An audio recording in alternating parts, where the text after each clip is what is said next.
तर मराठीचा मुद्दा कुठे राहिला? मराठीच्या मुद्द्यावर शिवसेनेने सुरुवातीच्या काळात काम केलं नाही असं नाही. स्थानीय लोकाधिकार समितीने नोकऱ्या मिळवून दिल्या, बँकांमध्ये 80% भूमिपुत्राला स्थान मिळालं पाहिजे वगैरे नोकऱ्या मिळवल्या, एअर इंडियामध्ये नोकऱ्या मिळवल्या. आज स्थानीय लोकाधिकार समिती नाही. मराठी माणसावर अन्याय होतोय म्हणजे नेमकं काय होतंय? मराठी माणसाची ही भावना आहे. जशी या देशामध्ये भाजपमुळे हिंदूंची भावना आहे की हिंदूंवर अन्याय होतोय, तसं मुंबईतल्या मराठी माणसाची भावना आहे की अन्याय होतोय. पण मी तुला माझा एक मराठी माणूस म्हणून, जर मला तुम्ही मराठी माणूस मानत असाल, मराठी बोलतो, मराठी पत्रकार आहे, मराठी माणसावर मुंबईत अन्याय झाला म्हणजे नेमकं काय झालं? हा केवळ राजकीय अजेंड्याचा विषय आहे का? मराठी भाषेवर अन्याय झाला तो कोणी केला? त्याला मराठी माणूस जबाबदार आहे की नाही? मराठी शाळा बंद होत आहेत मुंबईतल्या, याला शिवसेना जबाबदार आहे की नाही? 1985 नंतर 2025 पर्यंत एक निवडणूक सोडली, 1992 ची. तेव्हा काँग्रेसला बहुमत मिळालं. तेव्हा 92 ते 97 शिवसेना सत्तेत नव्हती महापालिका, पण 1985 पासून आजपर्यंत ती एक निवडणूक सोडली तर शिवसेनेची सत्ता होती. मग मुंबईतल्या मराठी शाळा बंद का झाल्या? आता महापालिका जाहिराती देते त्या इंग्रजी मीडियमच्या शाळांसाठी. ह्याला कोण जबाबदार आहे? म्हणजे मला असं वाटतं मराठी माणसावर अन्याय झाला, मोदी आहेत, अमित शहा आहेत, यांनी वाईट वागणूक दिली महाराष्ट्राला, पक्ष फोडले, हे गैर आहे, बरोबर आहे. पण नेमका मराठी माणसावर अन्याय झाला म्हणजे काय झालं? त्याला रोजगार मिळाला नाही का? त्याच्या भाषेवर अन्याय झाला का? या मुद्द्यांची कशी चर्चा होत नाही? आताही कुठे होत नाही. आता फक्त ठाकरे बंधूंची युती म्हणजे काय? म्हणजे ठाकरे बंधूंची युती मला हे कळत नाही. 5 जुलै पासून ते म्हणाले की ठाकरे ब्रँड धोक्यात आहे. ठाकरे ब्रँड वगैरे ठीक आहे, एक मोदी ब्रँड आहे, एक ठाकरे ब्रँड आहे, आणखी कसला ब्रँड असेल? माझा मुद्दा एवढाच आहे, ठाकरे बंधूंची युती झाली चांगली गोष्ट आहे असं सगळे मानतायत. मराठी माणसाच्या भावनेनुसार ती युती झालेली आहे. बहुसंख्य मराठी माणसांना असं वाटत होतं की युती व्हावी, विशेषतः middle class, lower middle class, higher middle class. हा मराठी माणूस जो आहे तो हिंदू झालेला आहे, तो मोदींना मत देतोय. त्यामुळे ठाकरे बंधूंची जी युती आहे ती मराठी माणसाच्या भावनेचा प्रश्न आहे, व्यवहाराचा प्रश्न आहे का? हा खरा प्रश्न आहे. म्हणजे मला एक गोष्ट कळत नाही, या निवडणुकीत तू जर बघितलं असतील आतापर्यंत, या क्षणापर्यंत वातावरणच नाही. अख्ख्या मुंबईमध्ये वातावरण नाही, माणसं झोपली आहेत असं वाटतं. महापालिका निवडणूक आहे याची जाणीव तरी त्यांना आहे की नाही माहित नाही. 30 तारखेनंतर कदाचित उमेदवारी अर्ज भरल्यानंतर प्रचार सुरू होईल. पण 5 जुलै पासून आजपर्यंत मराठी माणूस म्हणून माझ्या मनात प्रश्न येतो, ठाकरे बंधूंनी वेळ फुकट घालवला का? 7, 8, 10 वेळा दोन्ही ठाकरेंच्या कुटुंबातले लोक कसे एकत्र येत आहेत, चंदू मामा काय म्हणतायत, राज ठाकरेंच्या आई काय म्हणतायत, याच गोष्टी आम्ही वाचत होतो. 5 महिन्यात तुम्हाला मुंबईसाठी आणि मराठी माणसासाठी अजेंडा का तयार करता आला नाही? हा माझा मुद्दा आहे. भावना बरोबर आहे, पण मराठी माणसावर अन्याय होत असेल, मुंबईवर अन्याय होत असेल, मुंबई जर केंद्रशासित होणार असेल, पुराव्यानिशी मांडा की तुम्ही शेवटच्या 15 दिवसात सगळं मांडणार. मला असं या गोष्टी चिंताजनक वाटतात. म्हणजे ठाकरे बंधूंची युती चांगली आहे त्यामुळे भावना उचंबळून येणं वगैरे मी समजू शकतो, पण व्यवहारामध्ये, निवडणुकीमध्ये फक्त भावनेवर निवडणूक जिंकता येत नाही. फक्त भावनेवर जर निवडणूक जिंकता येणार नसेल तर आता खरं तर जी सर्वसामान्य मराठी माणसावरला जे राज ठाकरे सांगतायत किंवा उद्धव ठाकरे सांगतायत की आपल्याकडून प्रकल्प जात आहेत, आपल्याकडून मराठी माणसावरती भाषा लादली जाते, तिसरी भाषा, मराठी माणसावरती खाणं लादलं जात आहे, मांस मच्छी खाणाऱ्यांना फ्लॅट दिले जात नाहीये, एका प्रकारे राजकीय काय म्हणू आपण त्याला, अतिक्रमण केलं जातंय, पक्ष फोडले, महाराष्ट्रातले 2 राजकीय पक्ष फोडले. तर खरं तर ही जी काही वातावरण निर्मिती उद्धव ठाकरे, राज ठाकरे करण्याचा प्रयत्न करतात, याचा मराठी माणसावर परिणाम होतोय का आणि त्याच्यापर्यंत हे पोचतंय का? हा खरा प्रश्न आहे. पोचतं आहे की नाही हे मला माहित नाही, पोचत असावं कदाचित. पण तू जे मुद्दे मांडलेस, म्हणजे प्रकल्प जात आहेत, हिंदी भाषा लादण्याचा प्रयत्न होत आहेत वगैरे वगैरे, रोजगारामध्ये मराठी माणसाला प्राधान्य मिळत नाहीये वगैरे, या मुद्द्यावर शिवसेनेने, मनसेने कधी आंदोलन केलं होतं? कधी आंदोलन केलं? प्रकल्प महाराष्ट्रातून बाहेर गेले म्हणून शिवसेनेने रस्त्यावर उतरून आंदोलन केलं का? शिवसेनेच्या कार्यकर्त्यांना अटक झाली का? मी हे मानत नाही की आंदोलन म्हणजे कोणाच्या तरी जाऊन थोबाडीत मारणं. मनसेची ही जी कार्यपद्धती आहे ती मराठी माणसांना पटत असेल असं मला वाटत नाही, कारण सर्वसाधारणपणे सामान्य माणसाला हिंसा पटत नाही. त्यामुळे ह्याला जाऊन थोबाडीत मारणं, त्याला जाऊन थोबाडीत मारणं, हे खरं आहे की गुजरात्यांच्या सोसायटीमध्ये मांसाहार करणाऱ्या मराठी माणसाला जागा मिळत नाही, हे खरं आहे. मुलुंडला मागे झालं, आणखीन कुठे झालं, लालबाग परळला झालं, हे बरोबर आहे. पण याच गुजराती बिल्डरशी संगनमत करतात ना हे लोक? करत नाहीत का शिवसेना आणि मनसेवाले? मला हे विचारायचं आहे की गुजराती बिल्डर कडून वर्गणी किंवा खंडणी तुम्ही घेता की नाही? मराठी माणसाला हा गुजराती बिल्डर जागा देणार नसेल तर तुम्ही या गुजराती बिल्डरला जाब कसा काय विचारलाय मुळामध्ये? कारण शेवटी तुमचे लागेबांधे असतात बिल्डर लोकांची. मुंबई तर आता बहुसंख्य मुंबई ही बिल्डरच्या घशात गेलेली आहे. त्यामुळे बिल्डर आणि राजकीय पक्षांचं संगनमत ऑब्व्हियस आहे. शिवसेना आणि मनसे त्यापासून वेगळी काढता येणार नाही. माझं म्हणणं आहे, मराठी माणसाचा मुद्दा तुम्हाला फक्त निवडणुकीच्या तोंडावर का सुचतो हा प्रश्न तुम्हाला मराठी माणूस विचारणार, याविषयी माझ्या काही मनात शंका नाही. तुम्हाला असं वाटतं की मराठी माणूस हा प्रश्न विचारेल, पण आत्ताच्या घडीला खरंच मराठी माणूस, मराठी अस्मिता आणि महाराष्ट्र धोक्यात आहे? खरंच तुम्हाला असं वाटतं की हे एक राजकीय वातावरण क्रिएट केलेलं आहे? कारण की तुम्ही म्हणता की पहिल्यापासून याच मुद्द्यांवरती निवडणुका होत आलेल्या आहेत. पहिल्या निवडणुकांमध्ये काय अशी परिस्थिती वेगळी होती आणि या निवडणुकीमध्ये अशी काय परिस्थिती वेगळी आहे की आता वाटावं की संकट अधिक गहिर आहे? मी हेच तुला सांगतोय की मराठी माणूस धोक्यात आहे हा एक भ्रम निर्माण करण्यात शिवसेना यशस्वी ठरलेली आहे पहिल्यापासून. 1968 साली मराठी माणूस धोक्यात होता का? आज धोक्यात आहे का? गेल्या इतक्या वर्षामध्ये 68 ते आतापर्यंत 50 वर्षाहून अधिक काळ गेलेला आहे. किती वेळा मराठी माणसाला धोका निर्माण झाला? आपल्याला सगळा तपशील बघावा लागेल ना. म्हणजे की ही आवई आहे, जसा हिंदू धोक्यात आहे मी मगाशी म्हटल्याप्रमाणे, असं मराठी माणूस धोक्यात आहे. ही आवई आहे का? फक्त निवडणुकीच्या वेळेला तुम्हाला मराठी माणूस का सुचतो असा जर प्रश्न तुम्हाला मराठी माणसाने विचारला तर काय करणार? किंबहुना असं आहे की मराठी माणूस मराठी नेत्यांचे इमले उभे राहताना बघतोय. मराठी माणसाची आर्थिक परिस्थिती सुधारली नाही. मी मध्यमवर्गीय मराठी माणूस आहे. मी आज मुंबईतल्या किंवा दक्षिण मुंबईमध्ये एखादं घर घेऊ शकत नाही कारण तिथे कोट्यवधी रुपये लागतात. पूर्वी ज्यांनी घरं घेतली त्यांची गोष्ट वेगळी. अनेक जण गिरगावात, मी पूर्वी राहायचो, गिरगावातली घरं सोडून कुठे गेले? चारकोपला गेले किंवा वसई विरारला गेले. मराठी माणूस मुंबई सोडून जात होता तेव्हा हा लोंढा थांबवायला मुंबईमध्ये तुम्ही काय केलं? मराठी माणूस कमी सुद्धा झालाय ना. मुंबई महापालिकेच्या हद्दीबाहेर खूप मराठी माणूस गेलेला आहे. तेव्हा ठाकरे बंधू एकत्र आले, माझ्या मते ती चांगली गोष्ट आहे. कुटुंबातले दोन भाऊ एकत्र आले तर आनंदच वाटायला पाहिजे. आपल्याला काय वाईट वाटायचं कारण नाही. आणखीन कोणाला वाईट वाटत असेल तर मला माहित नाही,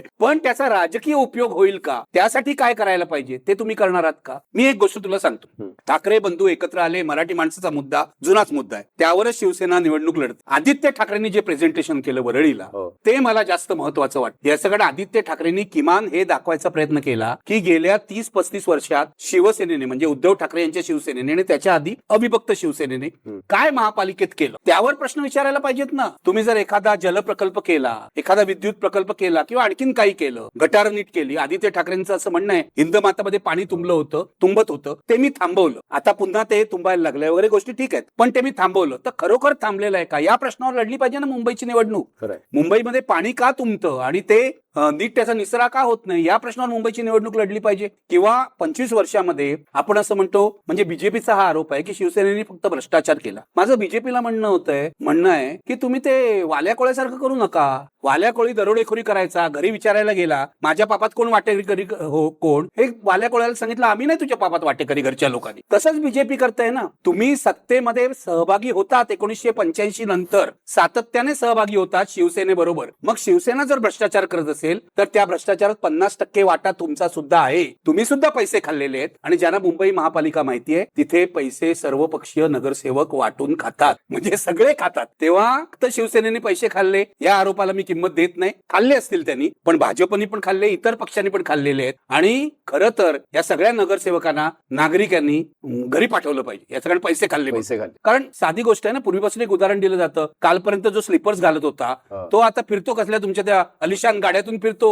नगरसेवक. या सगळ्यांना घरी पाठवलं पाहिजे. पैसे कुठून आले विचारलं पाहिजे. ते होत नाही कारण नागरिकांना तो अधिकार नाही. नागरिकांना पण एक काय भ्रमित केलं जातं असं मला. तुम्हाला शिवसेनेसमोरचं जे आव्हान आहे ते भाजपचं तर आहेच, पण त्यासोबतच अजून एक आव्हान आहे ते म्हणजे की एक शिवसेना, जी मूळ शिवसेना पक्ष चिन्ह ज्या एकनाथ शिंदेकडे गेलेलं आहे त्यांचं पण आव्हान आहे. त्यांचे 57 आमदार आहेत. मुंबईत सुद्धा त्यांनी बऱ्यापैकी आमदार खासदार निवडून आणले. नगर परिषदांमध्ये जवळपास 50हून अधिक ठिकाणी नगराध्यक्ष केले. ते एकनाथ शिंदे हे ठाकरेंना पर्याय म्हणून आता उभे राहिलेत असं म्हणता येईल. किंवा एक जी मूळ शिवसेना त्यांच्याकडे गेली आहे ती ठाकरेंच्या शिवसेनेला एक मूळ शिवसेनेचा पर्याय उभा राहिलाय. एकनाथ शिंदे ठाकरेंना पर्याय म्हणून उभे राहिलेत की नाही हे मला माहित नाही, पण एकनाथ शिंदे ऍक्टिव्ह आहेत. एकनाथ शिंदे गावगाव फिरतायत. एकनाथ शिंदे साधन सामुग्रीचं वाटप करतायत मोठ्या प्रमाणावर, त्यामध्ये पैसाही आला. ते सतत आपल्या कार्यकर्त्यांच्या संपर्कात असतात. दुसऱ्या बाजूला काय दिसतं, उद्धव ठाकरेंवर जो आरोप आहे मातोश्रीतून बाहेर पडत नाही तो काही अंशी खरा आहे हे आता सिद्ध होत आहे. नगरपालिका निवडणुकीमध्ये उद्धव ठाकरे आणि त्यांचे सहकारी दुसऱ्या फळीचे नेते बाहेरच पडले नाहीत. एकनाथ शिंदेनी मेहनत करून हे कमावलेलं आहे. म्हणजे एकनाथ शिंदेनी गद्दारी केली का, ती योग्य होती का? तर बहुसंख्य लोक सांगतील ती योग्य नव्हती. मूळ शिवसेना कोणाची आहे? तुमच्या सर्व्हेमध्ये असं आलेलं आहे. 45% लोक सांगतात की मूळ शिवसेना ही उद्धव ठाकरेंची आहे. आम्हाला सुद्धा मान्य आहे. पण एकनाथ शिंदे गद्दारी करून हे सगळं करून जर एवढं यश विधानसभेला मिळवत असतील, 57 जर त्यांचे आमदार निवडून येत असतील किंवा नगरपालिकेला नंबर 2चा पक्ष होत असतील तर ते का होतं याचा उद्धव ठाकरेंनी विचार करायला पाहिजे. कार्यकर्त्यांशी संपर्क ठेवतायत, ते कार्यकर्त्यांशी चांगलं वागतायत. मी एक व्हिडिओ बघितला, एकनाथ शिंदे कल्याण डोंबिवलीतून कुठेतरी जात होते आणि त्यांचा जो जुना कार्यकर्ता आहे दीपेश म्हात्रे जो भाजपमध्ये गेला त्याच्या ऑफिसच्या बाहेर थांबले आणि त्यांची भेट घेतली. हे काय आहे? हे उद्धव ठाकरेही करू शकतो. उद्धव ठाकरे कार्यकर्त्यांच्या संपर्कामध्ये अजिबात दिसत नाही. त्यांची एक पंचतारांकित लाईफस्टाईल झालेली आहे. माझं म्हणणं आहे एकनाथ शिंदे हे कार्यकर्त्यांचे नेते झालेले आहेत शिवसेनेमध्ये, म्हणून शिवसैनिक त्यांच्या सोबत जात. पण मुंबईमध्ये आता दोन म्हणजे शिवसेनेच्या मतदारांमध्ये दोन प्रकारचे किंवा तीन प्रकारचे फरक झालेले आहेत ना. एक हिंदू मतदार आहे, एक शिंदेना मानणारा जुना शिवसेना हीच आपली मूळ शिवसेना किंवा एकनाथ शिंदे म्हणतात त्याच पद्धतीनं आपण हिंदुत्वाच्या मागे जाऊ किंवा भाजपच्या सोबत राहू, ती खरी शिवसेना. आणि तिसरी शिवसेना आहे ती म्हणते की जे अतिक्रमण किंवा आक्रमण दिल्लीवरून होते, आपला पक्ष फोडलाय, तर ती शिवसेना. असं तीन प्रकारचं एक त्या मतदारांमध्ये विभागणी झाली आहे. तर ही तीन प्रकारची विभागणी झालेली असतानाचं आव्हान जे आहे ते अधिक गहिरं, अधिक मोठं आहे. तर यामध्ये एकनाथ शिंदेचा जो रोल आहे तो रोल किती महत्वाचा ठरतो, कारण की एकनाथ शिंदेच्या मागे 125 नगरसेवक, माजी नगरसेवक त्यांनी आतापर्यंत घेतलेले आहेत, काही माजी नेते घेतलेले आहेत त्यांनी, मुंबईमध्ये त्यांचं बळ आहे. तर अशा वेळेला ही निवडणूक केवळ दोन ठाकरे बंधू एकत्र आले या एका इमोशनवरती जिंकता येईल का? नाही जिंकता येणार. मला चिंतेची गोष्ट तीच वाटते. हे ठाकरे बंधूंना कळायला पाहिजे, आपण एकत्र आलो, आपली कुटुंब भेटली, आपण चहापान एकत्र केलं, आपण लग्नाला गेलो म्हणून निवडणूक जिंकता येणार नाही. एकनाथ शिंदे हाच हुकमाचा एक काय भाजपच्या दृष्टीने. एकनाथ शिंदे यांच्याकडे किती नगरसेवक गेले, तू आता म्हणाला 125 गेले, अमुक गेले. त्याहीपेक्षा महत्वाची गोष्ट आहे, गेल्या वेळेला शिवसेनेनी ज्या 84 जागा जिंकल्या होत्या त्यामध्ये एकनाथ शिंदे किती पाडणार. महापालिका निवडणुकीमध्ये 3-4 हजार 5,000 मतांनी खूप फरक पडू शकतो. अगदी 500 मतांनी सुद्धा काही ठिकाणी फरक पडू शकतो. एकनाथ शिंदेनी उद्धव ठाकरेंच्या 84 मधले किमान 15 ते 20 उमेदवार जरी पाडले तरी उद्धव ठाकरेंना धोका निर्माण होतो. राज ठाकरेंमुळे काय होणार आहे? उद्धव ठाकरे राज ठाकरे एकत्र आल्यामुळे राज ठाकरेंचं मी असं आकडे पाहिले इंडियन एक्सप्रेस मध्ये की 69 मतदारसंघ असे आहेत जिथे विनिंग मार्जिन पेक्षा जास्त मतं मनसेला मिळाली होती. याचा अर्थ असा होतो की ही मतं उद्धव ठाकरेंच्या मतामध्ये ऍड होतील. गेल्या वेळेला काय होत होतं किंवा आधीच्या निवडणुकीत काय होतं, राज ठाकरे उद्धव ठाकरेंचीच मतं कापत. राज ठाकरेंना काँग्रेस, राष्ट्रवादी किंवा भाजपची मतं मिळत नव्हती, ते उद्धव ठाकरेंची मतं कापत होते. ती मतं आता कापली जाणार नाहीत. उद्धव ठाकरे आणि राज ठाकरे यांची युती ही ऍडिशन आहे. परंतु एकनाथ शिंदे दुसऱ्या बाजूला आहेत. म्हणजे 2017 साली उद्धव ठाकरेंनी 84 जागा निवडून आणल्या, ते स्वतःच्या बळावर आणले, पण एकनाथ शिंदे त्यांच्या बरोबर होते, हे लक्षात घ्या. आता एकनाथ शिंदे किती पाडतात, माझ्या मते उद्धव ठाकरे किती जिंकतात त्यापेक्षा एकनाथ शिंदे किती पाडतात. आणि भाजप चतुर पक्ष आहे, तिथे बसलेत त्यांचे चाणक्य दिल्लीमध्ये. त्यांना हे वाटतंय की एकनाथ शिंदेचा उपयोग कुठे आहे. एकनाथ शिंदेनं ते ठाण्यात बीक घालत नाहीत, कल्याण डोंबिवलीमध्ये बीक घालत नाहीत, तिथे रस्सीखेच चालली आहे. पण मुंबई मात्र त्यांना हे माहितीये एकनाथ शिंदे बरोबर असल्याशिवाय आपल्याला मुंबई जिंकता येणार नाही. एकनाथ शिंदे जिंकले नाहीत तरी एकनाथ शिंदे पाडतील. आणि ते किती पाडतात म्हणजे शिवसेना फोडण्याचं कारण तेच होतं ना की शिवसेनेला कमजोर बनवायचं. आता उद्धव आणि राज एकत्र आले, पण एकनाथ शिंदेचा तो भाग जो आहे, आणि पैशाचा वापर मोठ्या प्रमाणावर होतोच ना. आपण काय डोळ्याला पट्टी बांधू शकत नाही. विधानसभा निवडणुकीमध्ये पैशाचा वापर झाला, नगरपालिका नगर परिषद निवडणुकीमध्ये एवढ्या मोठ्या प्रमाणावर पैशाचा वापर झाला. म्हणजे मी तुझ्याच मुलाखतीमध्ये ऐकलं, सचिन नरी सांगतायत की एक कुटुंब 32 जणांचं होतं, तिथे 4-4.5 लाख रुपये दिले गेले वगैरे. तर एवढ्या मोठ्या प्रमाणात पैसा जर मतदारांना वाटला जातोय तर मुंबईमध्येही वाटला जाईल ना. 100%. मुंबईमध्ये काय मतदार काय स्वर्गातून पडलेले आहेत किंवा देवाचे लाडके नाही आहेत की पैसे घेणार नाहीत, तत्वनिष्ठ मतदार वगैरे आता विसरा. मी सांगतो काही लोक देवाभाऊंचे लाडके असू शकतात, देवाभाऊंचे लाडके असू शकतात, ते श्रीमंत होतील. मी तुला सांगतो आमच्या सोसायटीमध्ये उच्चभ्रू सोसायटी आहे माहीम भागात. आता या सोसायटीला कसलीच गरज नाही करत, पण जेव्हा नितीन सरदेसाई आमदार होते तेव्हा नितीन सरदेसाईच्या फंडातून सोसायटीमध्ये टाईल्स बसवण्याचं काम केलं ना. हा भ्रष्टाचारच आहे ना, हा उच्चभ्रूंचा भ्रष्टाचार आहे. ते डायरेक्ट कॅश घेत नसतील, पण अशा प्रकारे टाईल्स बसवणं निवडणुकीच्या तोंडावर हा सुद्धा भ्रष्टाचारच आहे. मतदार भ्रष्ट झालेला आहे. त्यामुळे मोठ्या प्रमाणावर इथे नगरपालिका आणि नगरपंचायत निवडणुकीप्रमाणे पैशाचा वापर होणार. दुसरी गोष्ट तुला सांगतो, 11 लाख डुप्लिकेट मतदार आहेत असा आरोप झाला. आता असं सांगितलं जातंय यातले 70% मतदार शिवसेनेच्या म्हणजे उद्धव ठाकरे यांच्या शिवसेनेच्या मेहनतीमुळे कमी झालेले आहेत. मला माहित, पण माझ्या मते हे जे डुप्लिकेट मतदार आहेत माझ्या मते हे कोणी तपासले आहेत. इथे मोठ्या प्रमाणात उत्तर प्रदेशातले लोक आहेत, बिहार मधले लोक आहेत, जे बिहारमध्ये गेले होते मतदान करायला, आता परत आले, ते परत आलेले आहेत. महापालिका निवडणुकीमध्ये मोठ्या प्रमाणावर उत्तर भारतीयांचं बोगस वोटिंग झालं तर मला आश्चर्य वाटणार नाही. ठाकरे बंधूंची युती वगैरे ठीक आहे, याचं काय करणार तुम्ही, पैशाचं काय करणार. उत्तर भारतीयांचं मोठं मतदान झालं आणि आणले जातात ना. बिहारच्या निवडणुकीत सुद्धा आपण बघितलं, उत्तर प्रदेशच्या मतदारांनी तिथे जाऊन मतदान केलं, हरियाणाच्या मतदारांनी तिथे जाऊन मतदान केलं. तर मुंबईत सुद्धा हे सहज होऊ शकतं, हे लक्षात घ्यायला पाहिजे आपल्याला. पण त्याच्यावरती काही रेमेडी पण दिसत नाही ना. रेमेडी तर निवडणूक आयोगाने काढायला पाहिजे ना. मला एक कळत नाही, डुप्लिकेट मतदार वगळणं काय अवघड गोष्ट नाहीये. त्यांच्याकडे आहे, त्यांच्याकडे ऍप आहे, त्याचा वापर ते करू शकतात. आता महाराष्ट्राचे जे निवडणूक आयुक्त आहेत राज्याचे, ते असं सांगतात आम्हाला ऍडिशनचा पण अधिकार नाही आणि आम्हाला डिलिशनचा पण अधिकार नाही. हा काय प्रकार आहे? म्हणजे निवडणूक आयोग आपल्या याद्या शुद्ध करायलाच मागत नाहीये. म्हणजे निवडणूक आयोग कुणाला मदत करतोय? माझा प्रश्न असा आहे, निवडणूक आयोग कुणाला मदत करतोय? बोगस मतदान ज्यांच्या बाजूने होणार आहे त्यांनाच मदत करतोय निवडणूक आयोग, असं माझं म्हणणं आहे. आणि हे फार धोकादायक आहे, खूपच धोकादायक. दुसरा एक मुद्दा आहे की यावेळेला आपण आता 2 ठाकरेंबद्दल बोललो, एक थोड्या शिंदेबद्दल बोललो, थोडं निवडणूक आयोगाबद्दलची आपली चर्चा झाली. पण यातला अजून एक जो अँगल आहे तो सर्वात शक्तिमान पक्ष जो आहे तो आहे भाजप, ज्याच्याकडे केंद्रामध्ये सत्ता आहे. एनडीएची का असे ना, पण सत्ता आहे त्यांची, आणि ती एनडीएची असं वाटत नाही, ती भाजपची आहे असं वाटावं इतकी ती काय दमदारपणे राबवत आहेत. महाराष्ट्रामध्ये 132 आमदार त्यांनी निवडून आणले. एवढं सगळं झाल्यानंतर जवळपास त्यांचा दावा असा आहे की 129 पेक्षा जास्त ठिकाणी त्यांचे स्वतःचे नगराध्यक्ष बसले. बरोबर. आता महापालिका निवडणूक आहे आणि हा देशातला सर्वात मोठा पक्ष आहे, किंबहुना ते जगातला म्हणतात की जगातला सर्वात मोठा राजकीय पक्ष आहे, की त्यांची यंत्रणा इतकी तगडी आहे. तरी सुद्धा इथं जे एक नॅरेटिव्ह आलेला आहे की बघा, जर शिवसेनेला मतदान केलं तर इथला महापौर खान होईल, तुमच्या घराघरासमोर तुमच्या गल्ल्यांची नावं मोहम्मद अली रोड होतील, तुमच्या घरासमोर एक नजरुल इस्लाम येईल दररोज. तर ही गरज भाजपला का पडते? जर हिंदूंचं सरकार आहे, जर हिंदुत्वाचंच बोलबाला आहे देशामध्ये, जर इतकी ताकद ऑलरेडी मतदार देतो आहे, तर मग अशा पद्धतीचा प्रचार भाजपला का करावा लागतो? याचं कारण भाजपला आत्मविश्वास नाहीये स्वतःच्या कामांवर. म्हणजे फडणवीस जे सांगतात मुंबईचा विकास आम्ही केला, मेट्रो असेल, अटल सेतू असेल, आणखीन काय आपला कोस्टल रोड असेल, हा विकास आम्ही सगळा केला. तर विकासाच्या मुद्द्यावर निवडणूक लढा की. तुम्हाला हिंदू मुसलमान पहिल्या मिटिंग पासून म्हणजे विजय संकल्प मेळावा, तिथे त्यांचे मुंबईचे अध्यक्ष जे आहेत अमित साटम यांनी हे भाषण केलं की खान होईल. तुम्हाला का लागतं? तुम्हाला हिंदू मुसलमान अशासाठी करावं लागतं की तुमच्या मनामध्ये एक न्यूनगंड आहे आणि तो न्यूनगंड असा आहे की आपण मोदींच्या कामावर निवडून येणार नाही, म्हणून तुम्हाला हिंदू मुसलमान करून विष कालवावं लागतं. म्हणजे मराठी माणसाला पण म्हणायचं की तू सुद्धा हिंदू आहे. आशिष शेलार म्हणालेस ना की मराठी माणूस सुद्धा हिंदू आहे, पण शेवटी यांना सांगावं लागतं की मराठी महापौर होईल. राज ठाकरेंनी पण परवा सांगितलं की मुंबईचा महापौर मराठी होईल. मला असं वाटतं मुंबई इतकी संकुचित झालेली मी कधीच बघितली नव्हती एवढ्या वर्षामध्ये. म्हणजे 60 वर्षाहून अधिक काळ मी मुंबईमध्ये वावरतोय आणि तुला माहिती असेल, पण इतिहास असा आहे की एकेकाळी युसुफ मेहरअली मुंबईचे महापौर होते,